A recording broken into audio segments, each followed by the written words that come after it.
المرسلين أما بعد أعوذ بالله من الشيطان الرجيم بسم الله الرحمن الرحيم إنا أعطيناك الكوثر فصل لربك وانحر إن شانئك هو الأبتر۔ نبی کریم رؤوف رحیم صلی اللہ تعالیٰ علیہ وآلہ وسلم کی مبارک زندگی کا مختصر دورہ پیش کیا جا رہا ہے۔ گزشتہ جمعے میں جو تسلسل کے ساتھ واقعات بیان ہوئے، اور نبی علیہ السلام ہجرت کر کے مدینے آئے تو مدینے کے حالات اسلام کے لیے بڑے اچھے اور سازگار تھے۔ یہاں مسجد بھی بنائی گئی اور یہودی بھی خود بخود آ گئے، ان کے 3 قبیلے تھے، اور ایک معاہدے میں داخل ہو گئے کہ حضور کا جو فیصلہ ہوگا وہ آخری فیصلہ ہوگا۔ تو اس طرح اسلام کو فروغ پانے میں مدد ملی۔ تو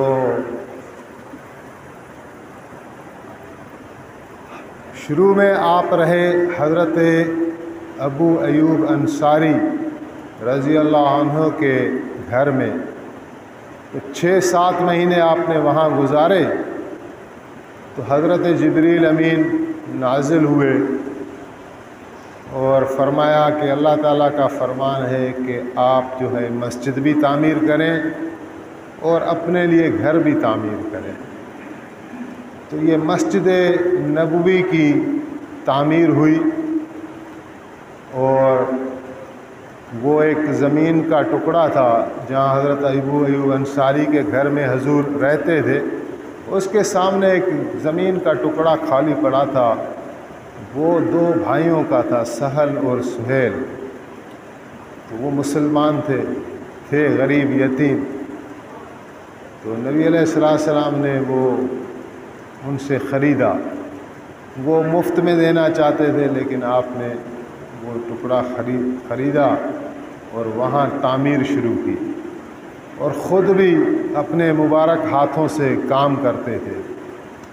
تو صحابہ کرام نے حصہ لیا بڑے جوش کے ساتھ، اور یوں مسجد نبوی تعمیر ہو گئی، جبکہ حضور کی آمد کو مدینے میں کوئی 7-8 مہینے گزر چکے تھے۔ ان کے ساتھ ساتھ آقا کریم علیہ السلام نے مسجد نبوی کے اندر ہی حجرے بنائے، اپنے لیے کمرے بنائے، اور آپ کی جو پہلی زوجہ تھی حضرت خدیجہ ذکر ہوا، وہ تو وفات کر چکی تھی۔ اس کے بعد آپ کی شادی ہوئی جناب بی بی سودا سے، تو وہ ابھی مکے میں تھی، اور آپ کی بیٹیاں بھی مکے میں تھیں۔ آپ تو مکے سے جن حالات میں نکلے تھے تو وہ بھی بیان کیے گئے کہ مکے والے آپ کو شہید کرنے کے لیے آپ کو ڈھونڈ رہے تھے۔ تو ان حالات میں آپ نے اپنا ایک ساتھی لیا تھا حضرت ابوبکر صدیق، اور آپ نکل آئے تھے۔ تو گھر والے آپ کے ابھی تک مکے میں تھے۔ تو آپ نے اپنے آزاد کردہ غلام حضرت زید بن حارث کو اور حضرت رافع کو بھیجا 1500 درم دے کر کہ میرے گھر والوں کو لے کر آئے، میری بیٹیوں کو بھی اور جناب ام المومنین حضور کی جو گھر والی تھی حضرت سودا کو بھی۔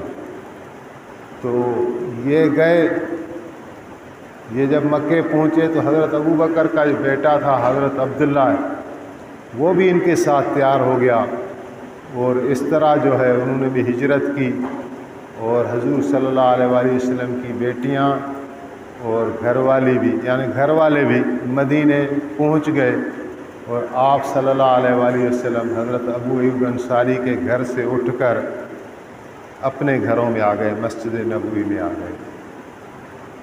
اس کے بعد آقا کریم علیہ السلام کی شادی جو ہے 1 سال جب گزرا تو بی بی عائشہ سے نکاح ہو چکا تھا، پھر بیوی صاحبہ سے آپ کی شادی ہوئی، اور اسی سال بلکہ 2 ہجری میں پھر حضرت علی کرم اللہ وجہ الکریم کی شادی ہوئی حضرت فاطمہ سے، سیدہ طیبہ طاہرہ۔ تو اور اسی سال جو ہے، ایک تو مکے میں جو نمازیں پڑھتے تھے اس میں مسجدیں نہیں ہوتی تھی، اذان بھی نہیں ہوتی تھی، تو مدینے میں ضرورت پڑی کہ لوگوں کو کس طرح جمع کیا جائے، تو اذان کا وجود آیا۔ اذان کو خواب میں 7 صحابہ کرام نے سنا کہ کوئی ان کو اذان سکھا رہا ہے، کوئی فرشتہ ہے۔ تو صبح کو جب وہ حضور علیہ السلام کے سامنے ان نے خواب پیش کیا، تو آپ نے کہا، سب سے پہلے جو شخص آیا تھا عبداللہ بن زید نام تھا، آپ نے کہا عبداللہ تم نے جو خواب میں اذان کی آواز سنی ہے تم آہستہ کہو اور حضرت بلال اس کو تیز تیز کہیں گے۔ تو اس طرح اذان کو بھی ایک وجود مل گیا، اور سن 2 ہجری میں اب تک آپ جو نمازیں پڑھ رہے تھے وہ آپ کا رخ مبارک ہوتا تھا بیت المقدس، وہ قبلہ تھا شروع میں۔ مکے کے 13 سال اور مدینے کے یہ دوسرا سال چل رہا ہے، تو 14-15 سال جو ہے آقا کریم علیہ السلام نے اور مسلمانوں نے بیت المقدس کی طرف، وہ قبلہ تھا، منہ کیا جاتا تھا، رکوع کیا جاتا تھا، سجدہ کیا جاتا تھا۔ لیکن مدینے میں یہاں یہودی تھے اور منافق تھے، اور دونوں کا یہ کام ہے۔ بظاہر تو حضور کو تسلیم کیا کہ آپ بڑے ہیں، آپ جو فیصلہ کریں گے قبول ہے، لیکن اندر سے یہ کڑتے تھے، اندر سے بڑی دشمنی لے کر بیٹھے ہوتے تھے۔ تو انہوں نے کہنا شروع کیا کہ آپ کے نبی علیہ السلام جو ہیں وہ ہمارے دین کو تو نہیں مانتے اور قبلہ ہمارا استعمال کرتے ہیں۔ تو حضور صلی اللہ علیہ وآلہ وسلم کو یہ سن کر رنج پہنچا، تو ایک مرتبہ بنی سلمہ کے قبیلے میں آپ گئے ہوئے تھے، محلے میں، وہاں نماز پڑھ رہے تھے، تو ایک رکعت پڑھی تھی تو دوسری رکعت میں وحی آ گئی۔ اللہ تعالیٰ نے فرمایا کہ آپ اپنا رخ پھیر دیں۔ کہاں پھیر دیں؟ جہاں آپ کا دل چاہتا ہے۔ اللہ تعالیٰ دلوں کا حال معلوم ہے۔ حضور کی خواہش یہ تھی کہ ہمارا قبلہ، اپنا خانہ کعبہ ہی ہمارا قبلہ مقرر کیا جائے۔ ابھی آپ نے اپنی زبان مبارک سے کہا نہیں تھا، لیکن اللہ سبحانہ و تعالیٰ دلوں کو حال جانتا ہے، تو قرآن میں فرما دیا کہ جس قبلے پر آپ راضی ہیں اسی پر اپنا رخ پھیر دیں۔ تو ایک رکعت آپ نے بیت المقدس کی طرف پڑھی، اور دوسری رکعت جو ہے آپ نے اپنی نماز میں رخ تبدیل کیا اور خانہ کعبہ کی طرف آپ نے رخ کیا، جماعت نے بھی رخ کیا، لہٰذا اس کو آج تک مسجد ذی القبلتین کہا جاتا ہے کہ ایسی مسجد 2 قبلوں والی۔ اس کے بعد جو ہے پھر سیرت نبی جو ہے ایک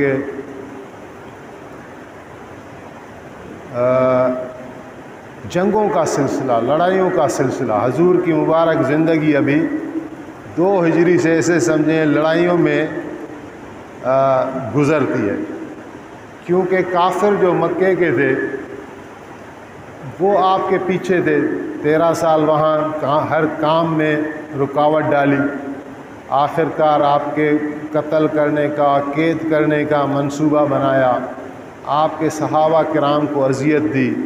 جب نبی علیہ السلام مدینے میں آ گئے اور مدینے والوں نے حضور کو قبول کیا، استقبال کیا، تو مکے والے کافر کڑتے رہتے تھے اور کہتے تھے کہ کسی طرح حضور صلی اللہ علیہ وآلہ وسلم کا کام ختم کیا جائے۔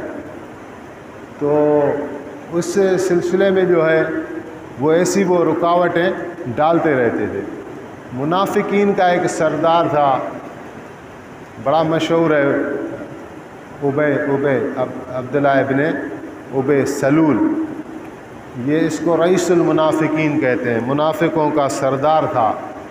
تو اس کی طرف قریش نے خط لکھا، وہ مدینے میں رہتا تھا، کہ آپ نبی علیہ السلام کو آپ لوگوں نے پناہ دی ہے، لہذا آپ حضور کی مدد سے دستبردار ہو جائیں، نہیں تو ہم آپ سے جنگ کریں گے۔ تو اس نے اس خط کا بہت چرچا کیا اور کوشش کی کہ حضور صلی اللہ علیہ وآلہ وسلم سے لوگوں کے دل پھر جائیں، اپنے قبیلے والوں کو، مدینے والوں کو یہ کوشش کی۔ تو آقا کریم علیہ السلام کو پتہ چل گیا، تو آپ نے ان میں پھر خطاب فرمایا، تقریر فرمائی۔ آپ نے فرمایا جو قریش جس چیز سے تمہیں ڈرا رہے ہیں کہ کل وہ یہاں آ کر جنگ کریں گے، اگر اس لمحے تم نے میرا ساتھ چھوڑ دیا تو پھر اس کا نتیجہ یہ ہوگا کہ تمہاری آپس میں جنگیں ہو جائیں گی، کیونکہ نبی علیہ السلام پر لوگ جان دینے سے بھی نہیں گھبراتے تھے۔ تو ایسے انصار بھی تھے، ایسے مہاجرین بھی تھے۔ تو اگر آپ بیچ میں مدینے میں ایسی باتیں کریں گے تو مکے والے تو دور ہیں، ان سے جب جنگ ہو تو آپ کی آپس میں جنگیں ہو جائیں گی۔ تو یہ شورش جو ہے ختم ہو گئی، لیکن مکے والوں کی طرف سے یہ ایک کوشش تھی۔ تو اس کے مد مقابل نبی علیہ السلام نے بھی اپنے صحابہ کو تیار کیا، اللہ تعالیٰ نے بھی جہاد کا حکم دیا۔ نبی کریم صلی اللہ علیہ وآلہ وسلم نے جہاد کی فضیلت کو، جہاد کے ثواب کو اجاگر کیا صحابہ کرام کے اندر۔ تو ایک روح آ گئی، ایک توانائی آ گئی، اور وہ جان قربان کرنے کے لیے موقع ڈھونڈ رہے تھے۔ تو اس طرح آپ نے چھوٹے چھوٹے قافلے بنا کر، جو مکے والوں کا تجارتی سفر ہوتا تھا جن راستوں سے، ان کی طرف آپ نے بھیجے۔ تو لیکن وہ کوئی خاص یعنی جنگ نہیں لگی۔ جنگ جو ہے، ایک قافلہ تھا، ابو سفیان اس کا سردار تھا، تجارتی قافلہ تھا، یہ لے کر جا رہا تھا شام کو، بڑا قافلہ تھا۔ تو نبی کریم صلی اللہ علیہ وآلہ وسلم نے اس کے تعاقب میں کچھ اپنا دستہ بھیجا، فوجی دستہ، لیکن وہ قافلہ نکل گیا شام کی طرف۔ لیکن یہ تھا کہ یہ ابھی واپس آئیں گے۔ تو نبی کریم صلی اللہ علیہ وآلہ وسلم نے فرمایا کہ اس قافلے کو جو ہے اس کے لیے ہمیں تیاری رکھنی ہے۔ تو اس سلسلے میں آپ نے ایک دو صحابہ تھے، ان کو آپ نے جاسوس بنا کر اس قافلے کے پیچھے بھیج دیا کہ آپ جائیں اس کی خبر لیں۔ حضرت سعید بن زید تھے اور دوسرے بھی عشرہ مبشرہ بڑے صحابہ، ان دونوں کو آپ نے اس کے کام کی طرف بھیج دیا۔ اور جب قافلہ واپس آ رہا تھا تو آپ نے بھی تیاری کی۔ آپ کے ساتھ کوئی 80 مہاجرین تھے اور 200 کے قریب انصار تھے۔ بدر والے شرکا کوئی 313 بتاتے ہیں، صحابہ کی تعداد جو تھی 313 تھی۔ اس میں سے 8 صحابہ ایسے ہیں جو بدر میں شامل نہیں تھے، لیکن نبی علیہ السلام نے ان کو بدری قرار دیا۔ جیسے یہ 2 صحابہ حضور کے ہی کام سے گئے، جاسوس بنا کے بھیجا، لیکن انہوں نے آنے میں، پلٹنے میں اتنی دیر کی کہ جنگ ختم ہو گئی، فتح ہو گئی، یہ بعد میں آ کے ملے، لیکن گئے تو حضور کے کام سے، اسی کام سے، تو ان کو بدری قرار دیا۔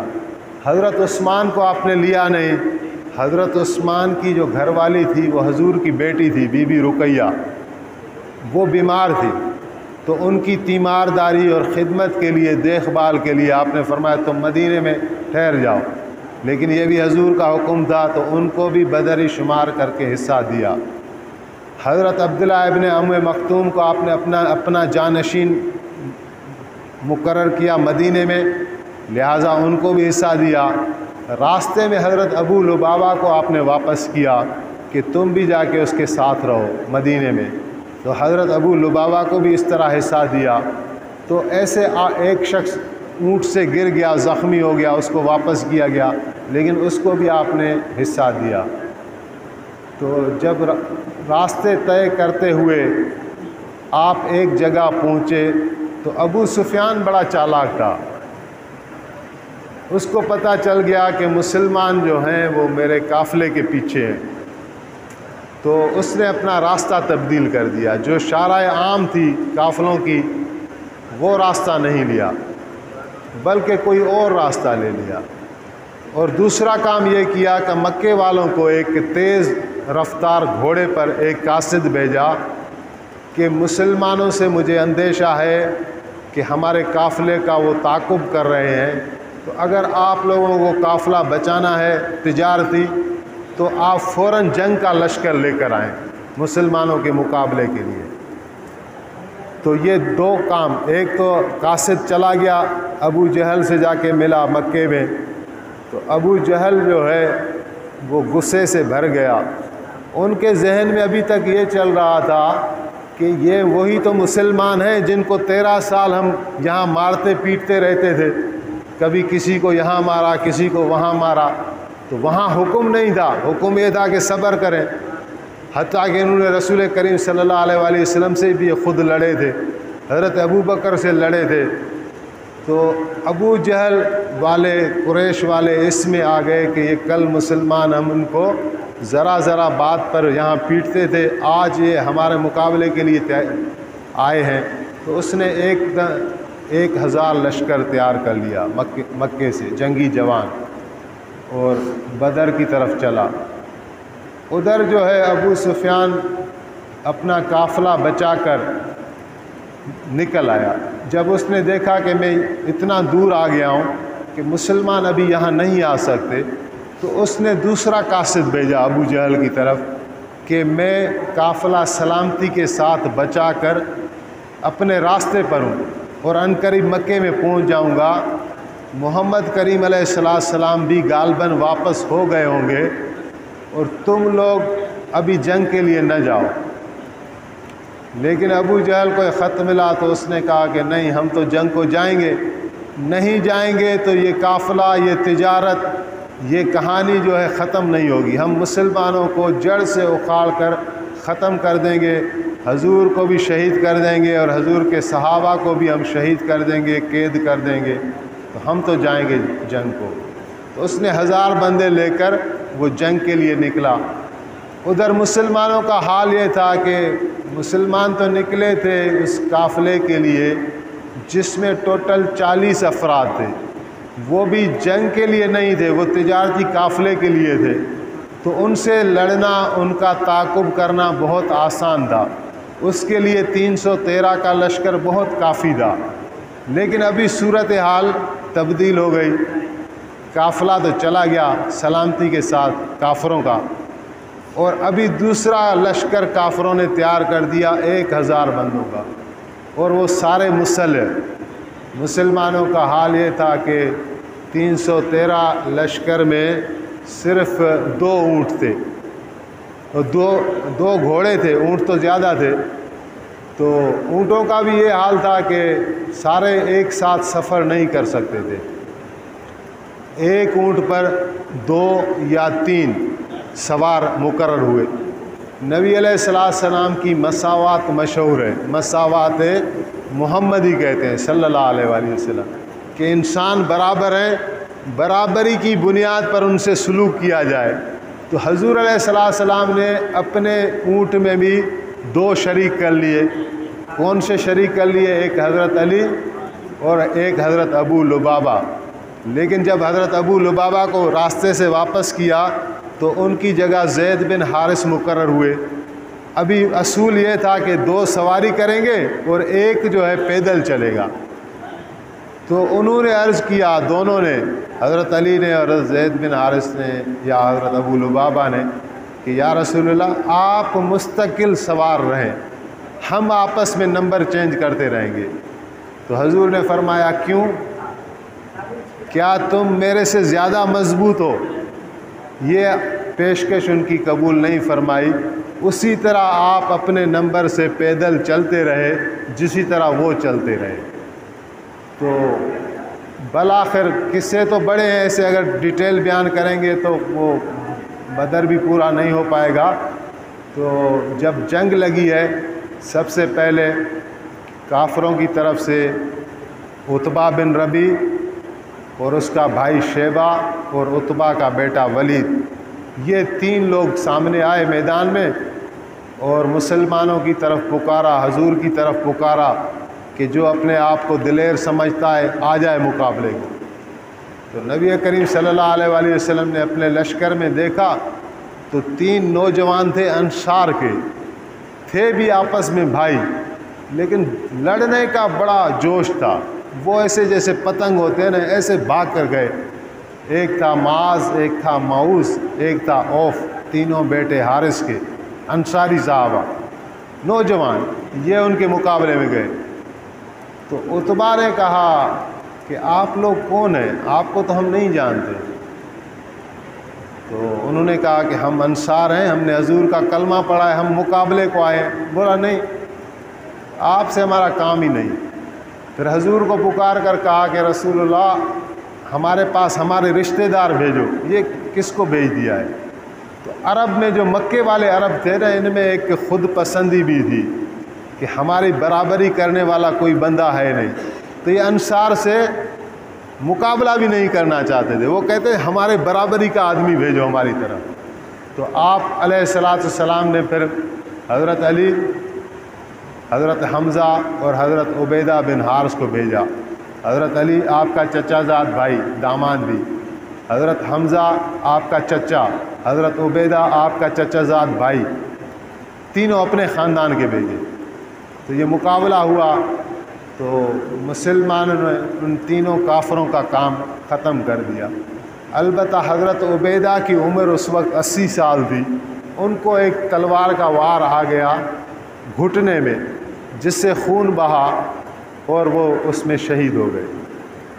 تو اسی طرح پہلی لڑائی میں بھی مسلمانوں کا پلہ بھاری رہا، اور جب عام لڑائی ہوئی تو بھی اللہ تعالیٰ نے فتح دی۔ نبی علیہ السلام نے رو رو کر دعائیں مانگی، آپ کے لیے ایک خیمہ نصب کیا گیا، آپ دعا مانگ رہے ہیں، اللہ سے مدد مانگ رہے ہیں، یا اللہ 15 سال ہو گئے، 15 سال تیرے راستے میں محنت کر کر کے اتنے ہی دانے جمع ہوئے جو آج ہیں 313 لوگ۔ اگر آج ان کو شکست ہو گئی تو پھر تیرا نام لینے والا کون ہوگا؟ اس سے آپ نہیں گھبراتے تھے کہ میں اس راستے میں شہید ہو جاؤں یا میرے صحابہ شہید ہو جائیں، لیکن تیرے دین کا کیا ہوگا یا اللہ، کس طرح پھر یہ ہوگا؟ تو آج تمہاری مدد چاہیے، اپنی مدد کو نازل فرما۔ آپ اس طرح رو رو کر دعائیں مانگ رہے ہیں توجہ کے ساتھ، اتنی لمبی دعا کہ آپ کی مبارک چادر کندھوں سے گری، پھر وہ حضرت ابوبکر صدیق نے اٹھائی اور آپ کے مبارک کندھوں پر رکھی اور آپ کو دعا سے بس کرایا کہ یا رسول اللہ بس۔ آپ نے اتنی دعا کی، اللہ آپ کی دعا کو رد نہیں کریں گے۔ تو اس کا نتیجہ یہ ہوا کہ اللہ تعالیٰ نے فرشتوں کی جماعت بھیجی مسلمانوں کی مدد کے لیے، اور کافر جو ہے 70 کافر مارے گئے، 70 قید ہو گئے، باقی بھاگ گئے، سارے میدان چھوڑ کر بھاگ گئے۔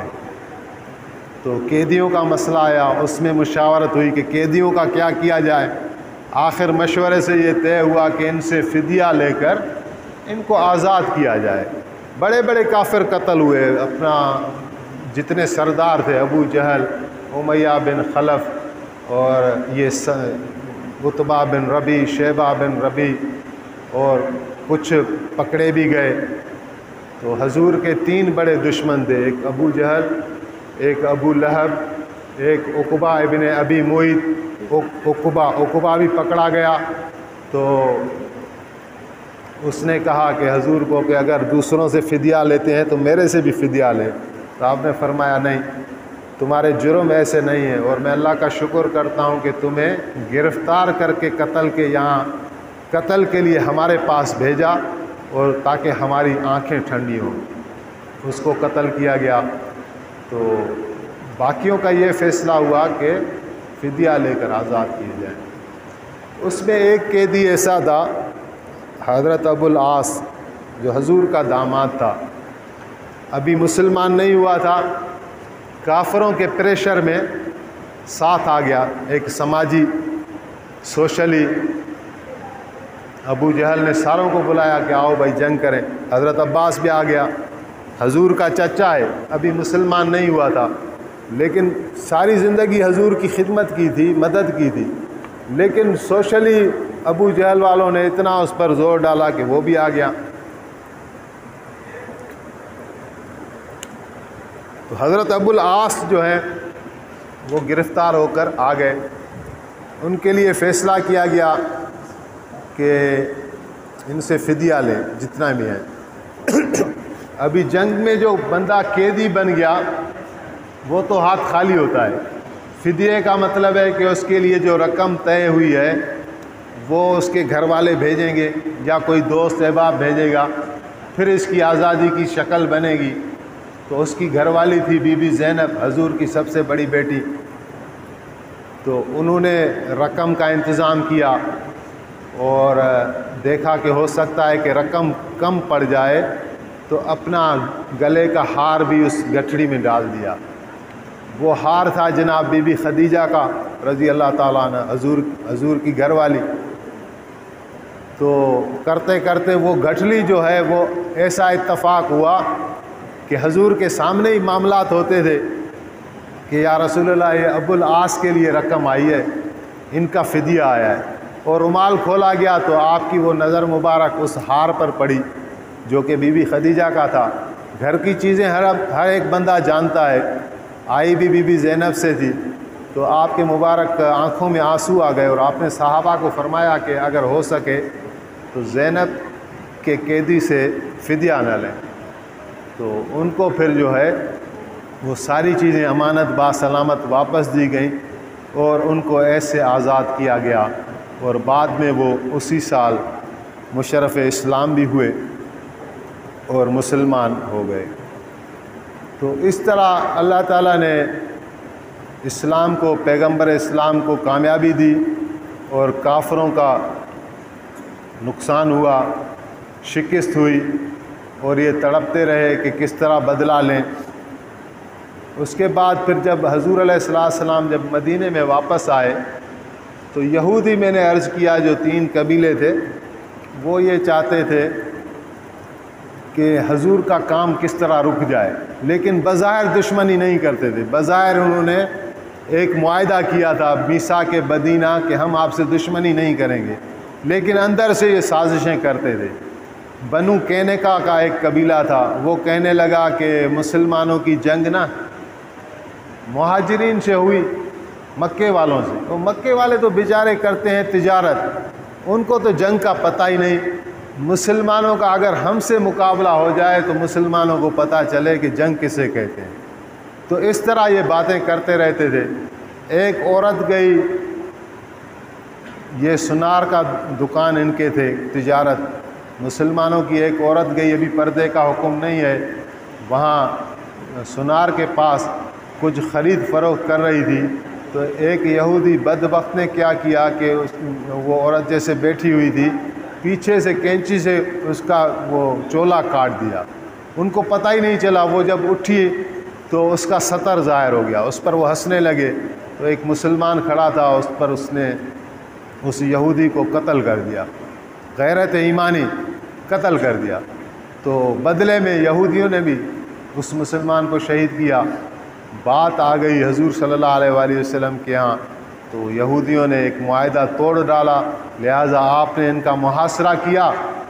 تو پہلے تو بڑی باتیں کر رہے تھے کہ ہم جنگ کریں گے، پھر جو یہ رونے لگے کہ ہماری جان بچائی جائے۔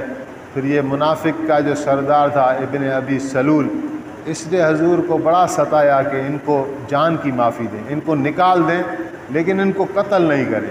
تو ان کو نکالا گیا، تو یہ جو ہے مدینے سے ایک قبیلہ ان کا، یعنی مدینے سے چھٹکارا مدینے کو ملا، ایک یہودیوں قبیلہ چلا گیا اور وہاں پہاڑیوں میں گئے تو کوئی اللہ کا عذاب نازل ہوا۔ کیا ہوا؟ بنو کینکا والے سارے مر گئے، ایک قبیلہ یہ یہاں ختم ہو گیا ان کا۔ پھر اس کے بعد جو ہے غزوہ احد آ رہا ہے، کافروں کو بڑی یہی تھا کہ کس طرح مسلمانوں سے انتقام لیں۔ تجارت تو یہ کرتے تھے، ایک تجارت کا قافلہ بہت نفع لے کر آیا، تو ابو سفیان والوں نے کہا کہ اب جو نفع ہے نا وہ ہم اپنے گھر نہیں لے جائیں گے، وہ جنگ میں خرچ کریں گے اور مسلمانوں سے بدلہ لیں گے بدر کا۔ تو انہوں نے تیاری شروع کی، 3000 کا لشکر، بدر میں کتنا تھا کافروں کا لشکر؟ 1000۔ ابھی 3000 لشکر بہت بڑا تھا مسلمانوں کے لیے، اور وہ سارا تیار کر کے نکل رہے تھے۔ حضرت عباس مکے میں رہتے تھے، انہوں نے حضور کو خط لکھا، ایک قاصد کو بھیجا کہ حضور کو اطلاع دے دیں کسی طرح تیز رفتار۔ وہ آیا نبی علیہ السلام کے پاس، ایک صحابی بیٹھے ابی بن کعب۔ آقا کریم علیہ السلام زیادہ تر خط و کتابت ان سے کراتے تھے، پڑھنے لکھنے کے ماہر، قرآن پاک کے ماہر ابی بن کعب، بڑی شان والا۔ تو آپ نے فرمایا خط پڑھو۔ حضرت ابی نے خط پڑھا تو نبی علیہ السلام نے فرمایا کہ یہ خط کی جو مضمون ہے نا، یہ کسی کو فی الحال بتانا نہیں۔ وہ کہہ رہے ہیں ٹھیک ہے حضور۔ لیکن وہ گھر گئے تو اس کی گھر والی سارا ماجرا بتا رہی کہ ایسا ایسا خط ہے حضرت عباس کا، 3000 لشکر آ رہا ہے۔ تو وہ جو ہے نا حضرت ابی گھبرا گئے کہ ابھی تو حضور نے فرمایا کہ کسی کو نہیں بتانا، میں نے تو بتایا نہیں، یہ پتہ نہیں کھڑکی سے یا کہیں سے سن رہی تھی۔ تو مارتا ہوا اپنی بیگم کو، بیوی کو حضور کے پاس لے کر آیا، یا رسول اللہ میں نے تو اس کو کچھ نہیں بتایا، یہ پتہ نہیں خود ہی بتا رہی ہے۔ تو آقا کریم علیہ السلام نے فرمایا اس کو نہیں مارو، بس اللہ تعالیٰ کی کوئی منشا یہی ہے۔ پھر آپ نے صحابہ سے مشورہ کیا کہ اپنے پاس تو لشکر کم ہے، دشمنوں کا لشکر زیادہ ہے، کیا کیا جائے؟ پھر آپ نے خواب دیکھا، وہ بھی صحابہ میں آپ نے فرمایا کہ میں نے رات کو خواب دیکھا ہے کہ مجھے زرہ پہنی ہوئی ہے اور تلوار ہاتھ میں ہے، تو تلوار میں بہت سارے سوراخ ہیں اور زرہ جو ہے وہ سلامت ہے۔ تو صحابہ کہنے لگے کہ یا رسول اللہ اس خواب کا مطلب کیا ہے؟ تو آپ نے فرمایا زرہ سے مراد مدینہ ہے جو کہ محفوظ ہے، اور تلوار میں جو سوراخ ہیں اس سے مراد یہ ہے کہ اس جنگ میں ہمارا نقصان ہوگا، اور خاص طور پر میرے کوئی خاندان کا کوئی بڑے شان والا شہید ہوگا۔ حضرت حمزہ شہید ہوئے تھے۔ تو صحابہ نے یہ مشورہ دیا کہ جنگ جو ہے ہم باہر جا کے کریں گے۔ حضور کا اپنا جو رائے تھا، خیال تھا کہ یہ تھا کہ جنگ کا سر و سامان اتنا زیادہ نہیں ہے تو مدینے میں رہ کر اپنی حفاظت کی جائے، باہر نہ نکلا جائے۔ لیکن صحابہ کرام کچھ جوشیلے تھے، انہوں نے کہا کہ یا رسول اللہ ہم جنگ کریں گے، ہمیں جنگ سے کیوں گھبراہٹ ہے؟ کیونکہ ہم اگر فتح مند ہوتے ہیں تو غازی، اور اگر ہم قتل ہوتے ہیں تو شہید۔ تو اس طرح باقی کے حالات انشاءاللہ اس میں آگے بیان کیے جائیں گے۔ سیرت مصطفیٰ لمبا موضوع ہے، کوشش یہ کی جا رہی ہے کہ مختصر کے عرصے میں پوری سیرت کو سمیٹا جائے۔ باقی یہ کہ ضروری باتیں یہی ہیں کہ ہم اگر آخرت کی طرف دھیان ہے، اللہ تعالیٰ نے فرمایا الا یظن اولئک انہم مبعوثون، کیا ان کو یہ گمان نہیں ہے کہ یہ مرنے کے بعد دوبارہ زندہ ہوں گے؟ تو آخرت کو اگر لحاظ میں رکھنا ہے تو اس کی تیاری ہے، معاملات اپنے صاف رکھیں، عبادات میں ہم مضبوط ہوں، نمازیں ہماری نہ جائیں، طہارت رکھیں، اور اس کے ساتھ ساتھ جو ہے وہ اپنے عقائد ٹھیک رکھیں، آخرت کو ملحوظ رکھیں، ذکر اللہ کا ذکر کریں، قرآن پاک کی تلاوت کریں اور نیک اخلاق سے پیش آئیں۔ تو دعا ہے جو اللہ تعالیٰ سے کہ ہمیں اس دین متین کی سمجھ دے اور اس پر چلنے کی ہمیں توفیق دے۔ وآخر دعوانا ان الحمد للہ رب العالمین۔